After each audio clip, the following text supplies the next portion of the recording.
You are listening to Something Rather Than Nothing. Creator and host, Ken Vellante. Editor and producer, Peter Bauer.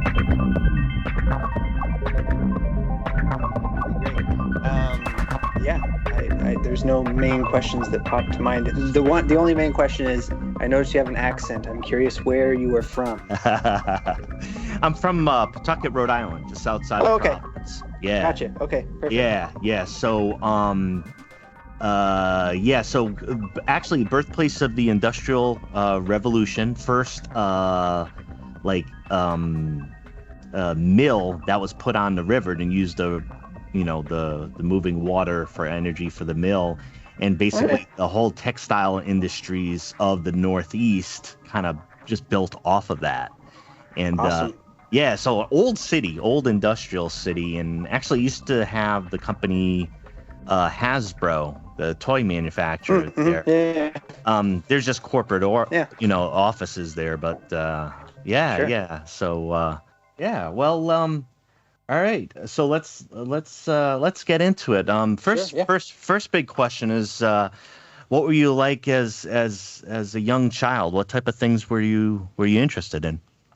So as a young child, my main passions actually lied in sports. I was very much into the three major ones: football, baseball, and basketball when I was young. And I played some little league here and there. And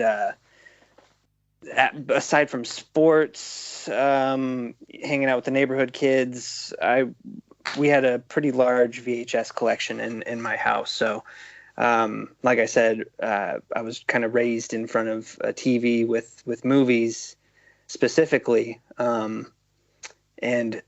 it just kind of took my imagination. And I didn't quite dive into wanting to make films until a little later. But as a child, going out into the woods with the friends and pretending we're Rambo or, whatever, reciting lines from movies that we probably shouldn't have watched at the age that we watched them.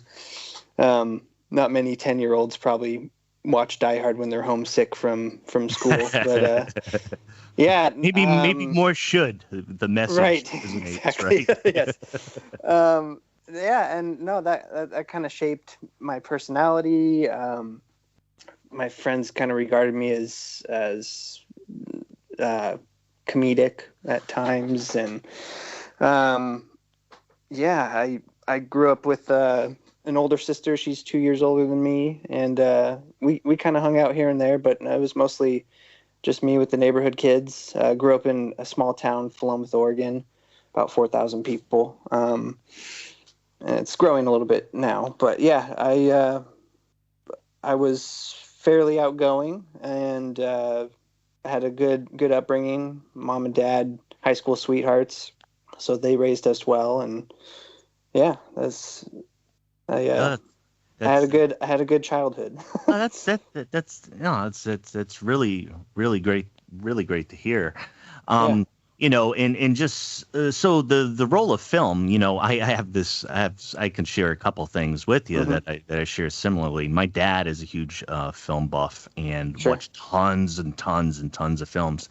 And it was really funny because prior to, being able to look things up on Google on your phone, I'd call him in. I'd be like, Dad, who's this actor? And really obscure film, obscure actor. And he'd say who it is. And then he'd cross-reference about 5 or 6 films that he was in. Sure. Yeah. And so I was like, I grew up around that encyclopedic knowledge and know, how film can be just really important, something to have around I think a lot of times as a bit of escape. So, so one of the things that you do, as well as you're a manager of a independent cinema, Darkside Cinema, in Corvallis, but you also do music, and I know some of the themes with your music kind of hover around, on themes of film, and kind of like a movie soundscape, I guess I would say. Absolutely, Yeah.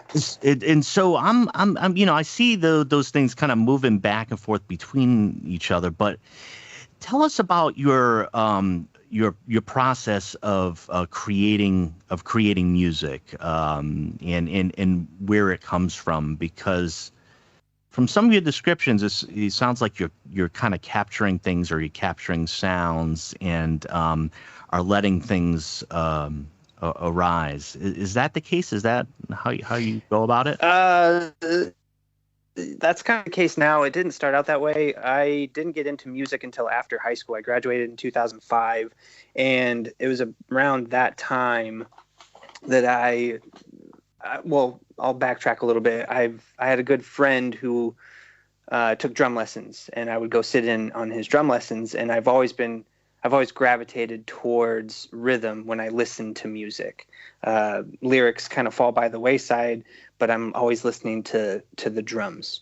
And so there was no musical talent in my family, so I didn't think I had it in me. But then when I graduated high school, my friend had a drum kit, and it was in his garage, and he was very musical at the time, and he still is. And we just kind of sat down, and I started to play, and it sounded terrible, obviously, because, as you know, there's a few musical savants out there that can just play a tune immediately, but most of us, it sounds like hot garbage for a little while.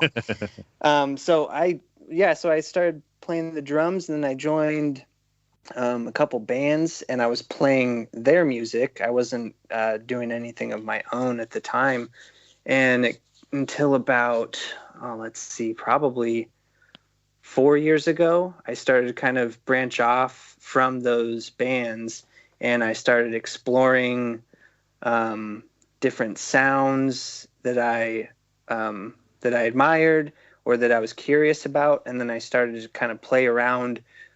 Specifically within the drum set, I started to play around with creating different ways to play it that I found interesting. I started to follow a lot of free-form avant-garde jazz musicians, and the way that they approach music was very fascinating to me. Just kind of on the fly, in a way, just in the moment. Whatever you're feeling at the time, you play that, and you just kind of let it go and go with it. So I started to do that with the drums specifically, and it wasn't until a couple years ago I started to get into synthesizers, and I've been exploring those possibilities, which are endless. It's just enormous, all the things that you can create within a synthesizer. And I've been pairing the two, drums and synthesizers. But yeah, mostly the process for me is I just, if I have a feeling, I'll play to that feeling and see where it takes me.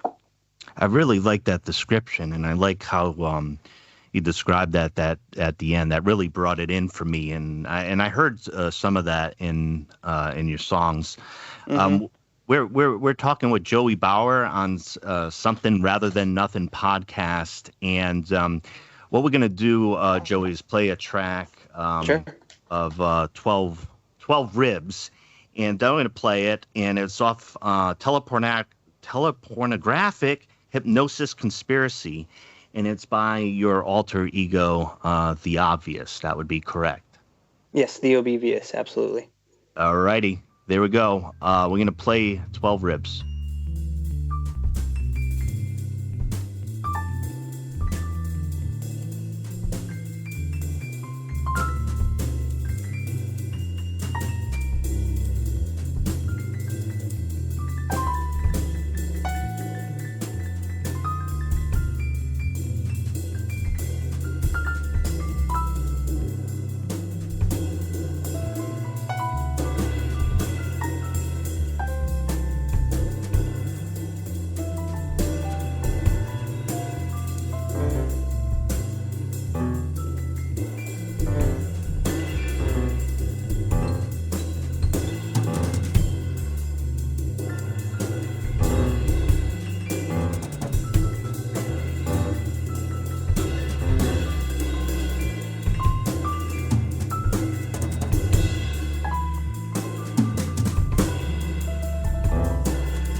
I really like that track, Joey.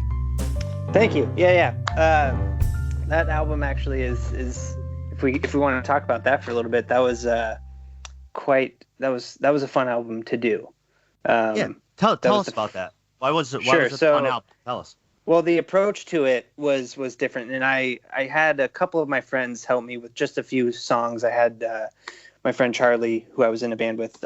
He did some bass for a couple tracks, and my other friend Kellen, who I am currently doing music with, he did a few things as well. But for that album, what I did is I went into the recording studio. Because the band that I was in at the time, we have a practice space that also doubles as a recording studio.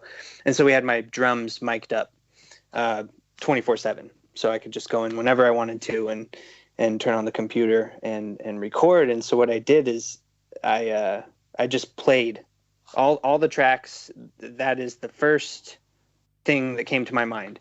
I didn't have a plan. I would just go in, push record, and then start playing the drums. And then from there, I would take what I did, and then I would listen to it a couple times and then build on that and see what I wanted to layer over it. So with that track in particular, I had this idea after I did the drums of just kind of like a weird jazz piece. And I'm not trained in keyboards either, but I just kind of did whatever with that. And, so yeah, recorded the drums first and then just layered things on top of it. And going back to film with that track, there's a piano bit where it kind of goes da-dun, da-dun. One of my musical heroes is Ennio Morricone, and he did the score for the film The Untouchables, and their theme song for that, it has this kind of driving sound, and then it has this specific like dun dun dun dun dun dun. So I was trying to emulate certain things from that film in that track as well, which I thought was a lot of fun. Yeah, I when I was listening to the track itself, the one thing that it's come up to my mind twice, last couple times I've listened to it, is that it seems to me like it holds together, and I want to keep listening to this conversation, but it's almost like three people trying to each get attention and talk at a party. Like there's these voices. Yeah. It's like, listen to me, and I know there's the piano barging in, but it's like, listen to me, and I keep hearing that throughout the track, and I thought it was so entertaining in that way, and feeling kind of like a movie scene a little bit too. Yeah. Sure. Yeah. No, that was a fun album to do. I did that in the summertime, 2017, I believe. And then from there, it just progressed. I opened the barge with that album. Yeah. So talking about that, I mean, you're busy. You got a young family. There's a lot of different things to do, and then there's this part of you that you want to create. So.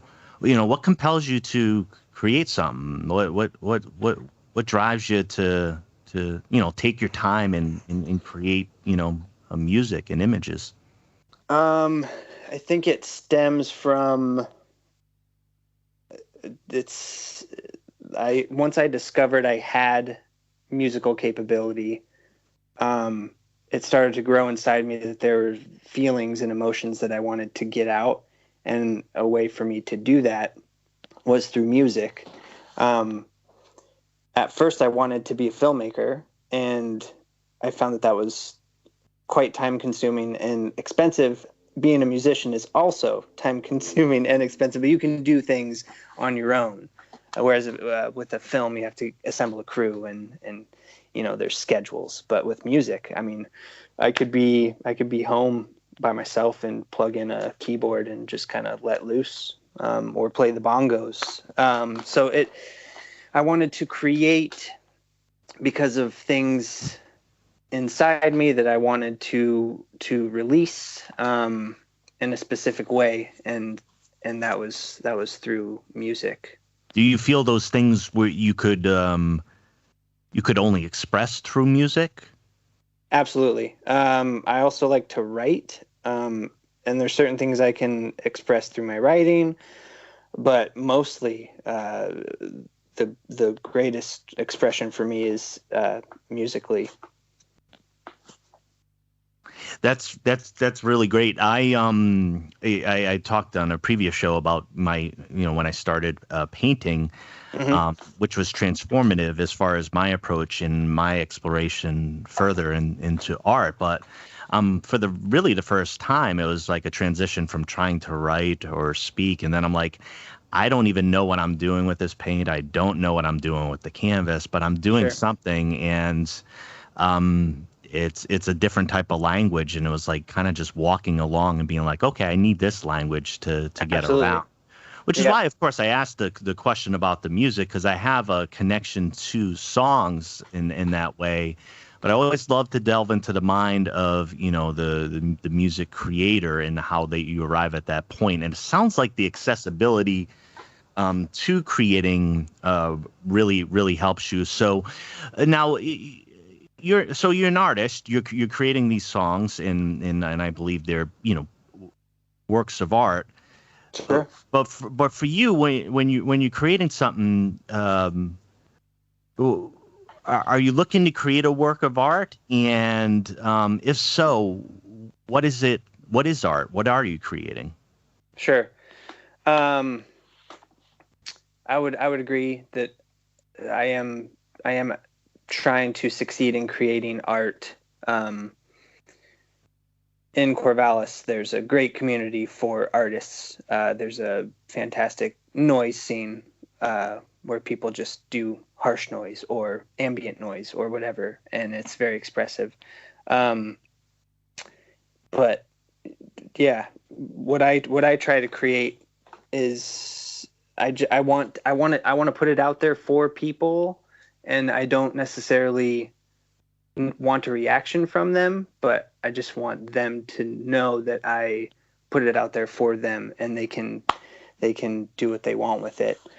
I've never really wanted to create anything to get something from it other than a release, an emotional release, or catharsis, whatnot. So yeah. So what about and that's really helpful to understand, beginning with your process, but what you're looking to do with it is highly personal, but you're also putting that out there. And before we move on to film, could you just mention specifically about the names of your albums and Bandcamp, maybe your some of the stuff you have on the Bandcamp app and site?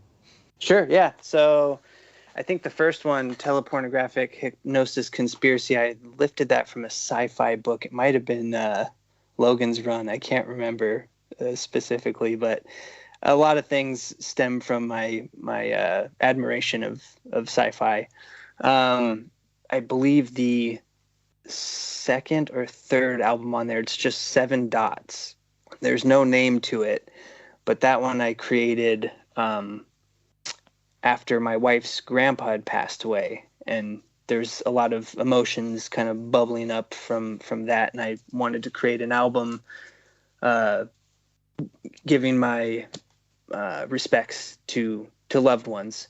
And the album cover of that one I particularly enjoy because my son Henry, I think he was about 2.5 or 3 at the time, he cut up a bunch of pieces of paper and he assembled them on the floor in our bedroom, and it kind of, to me, it looked like someone running, a person running, and so I took a picture of that and used it as the album cover. That's fantastic. And in fact, on that album too, he played some keyboard. He just kind of like started messing around on it, and I added that in. I think it might have been the first 1.5 minutes of the 4th track on that album. And then the other ones, they stem from me wanting to create music to, like I said, I wanted to be a filmmaker before, and so a lot of the music that I do for my solo stuff comes from the music that I would put in a film that I'm creating in my own mind.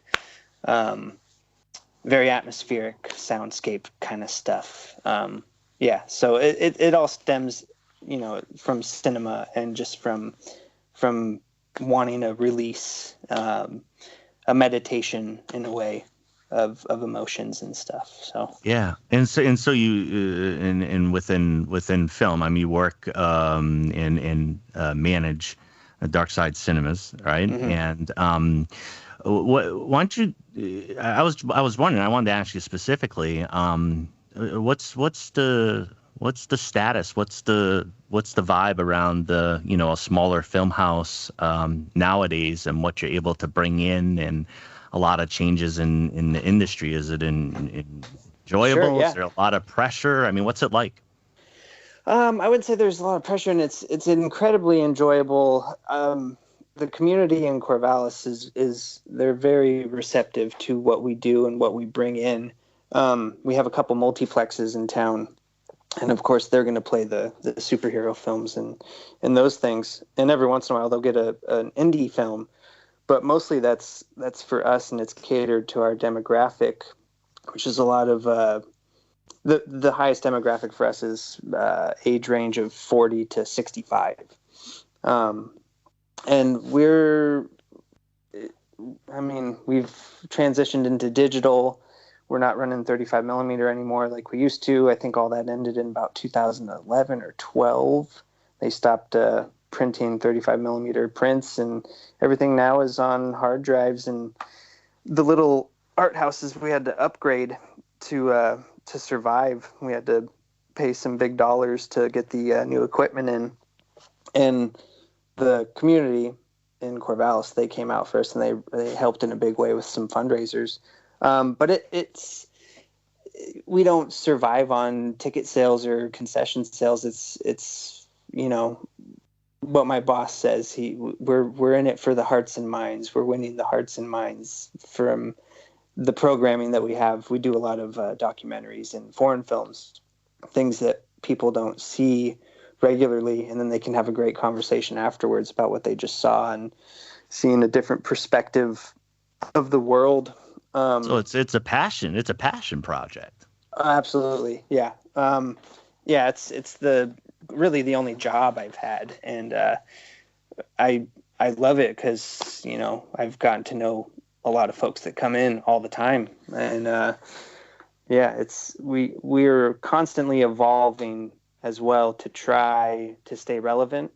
So we've got certain programming that we do on Tuesdays where we do bad sci-fi films and people can heckle the screen, or we do an old film noir that people really enjoy. And then one that's a common program for us is the last Tuesday of every month we have a silent film with live music. And the house band for that, their name is Sonic Chromatic, and it's just two guys, one on a organ or a baby grand piano, and then the other guy's doing percussion, and they do their own improvised score to an old silent film. Oh, and my that's goodness. I gotta go to the next one. I don't know what's on my calendar. I gotta go to the next one of those. That sounds great. Absolutely. Yeah, and so we're doing that kind of stuff. We're holding film festivals. We partner with a film festival that does a queer film festival. Currently, we're doing a Jewish film festival.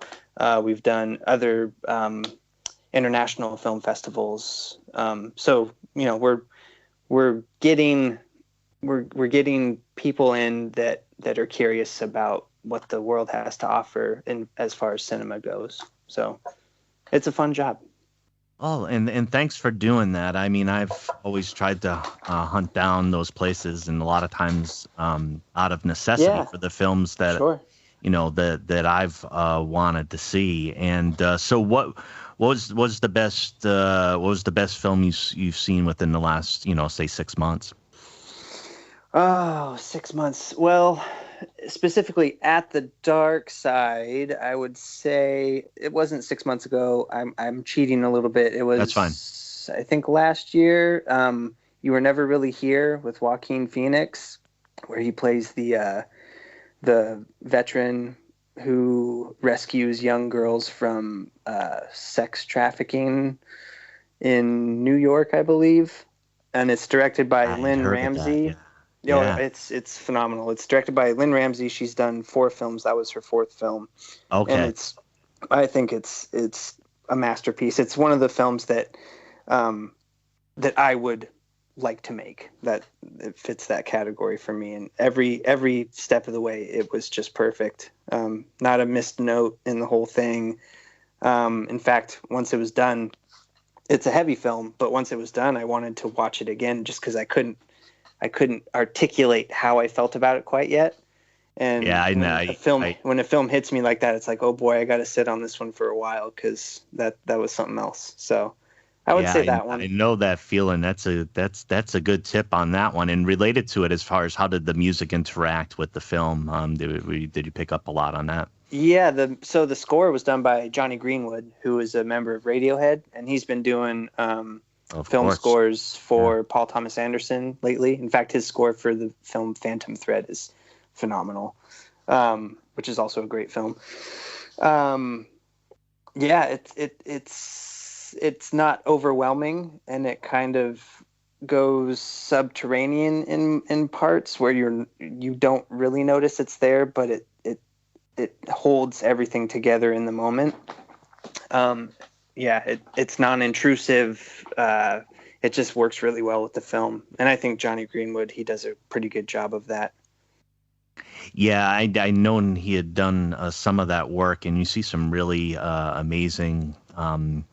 I think I've seen some offshoots from bands that I've really enjoyed, and them going to film scores, and I find them just to be phenomenal and just great terrain to go into. But even Nick Cave, and I think one of the collaborators with Portishead, I think it was maybe Jeff Barrow. Yes, he love does Jeff Barrow.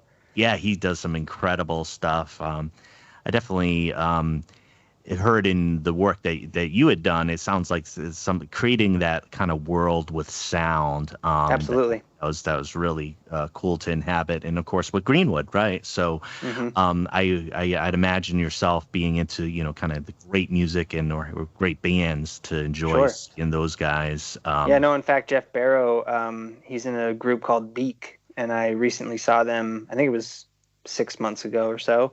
And they rarely come to the U.S. And when they were coming up to Portland, my friend Kellen and we had to go because that's a big inspiration for us. Portishead and Beak specifically. But yeah, he's great. Well, that's there's a few tangents I'm gonna have to follow after the program here. Most definitely. So we got a couple more things. I mean, one of the things that we talked about in this is for me to kind of get into your head a bit and talk about the creative process and why you create things.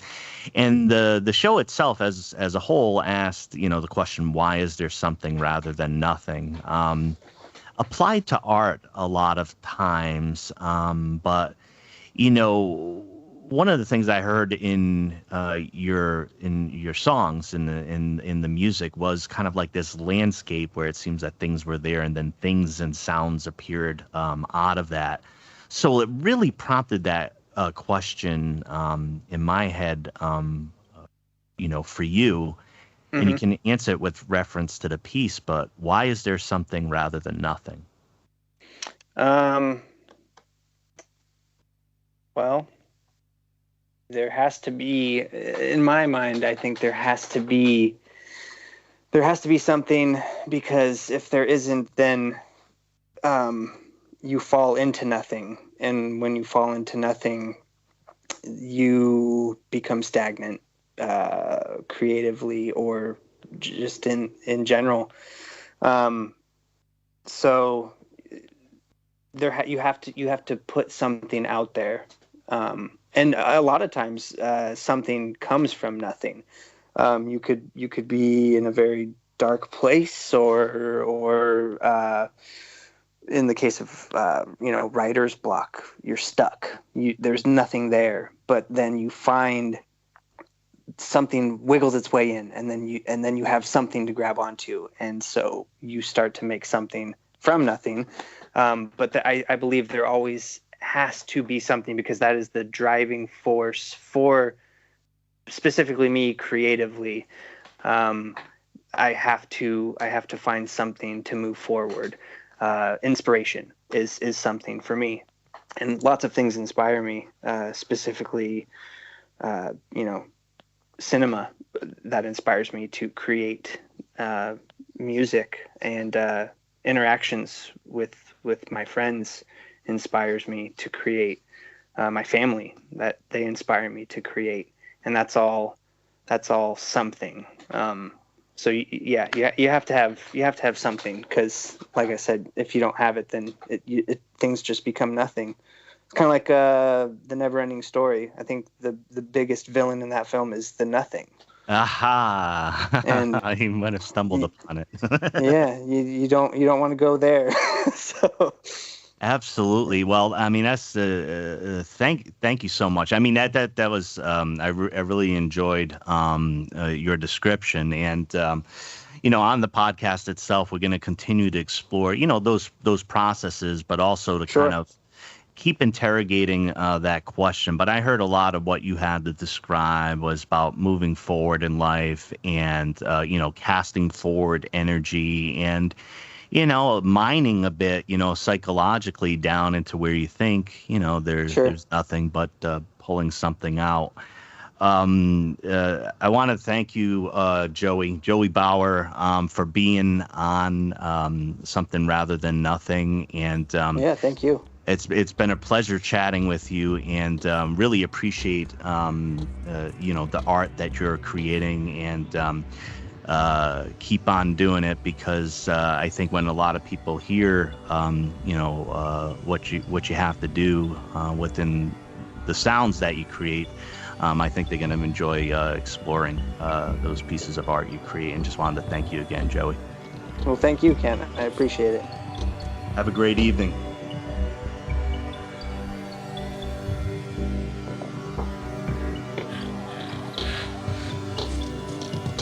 You are listening to Something Rather Than Nothing.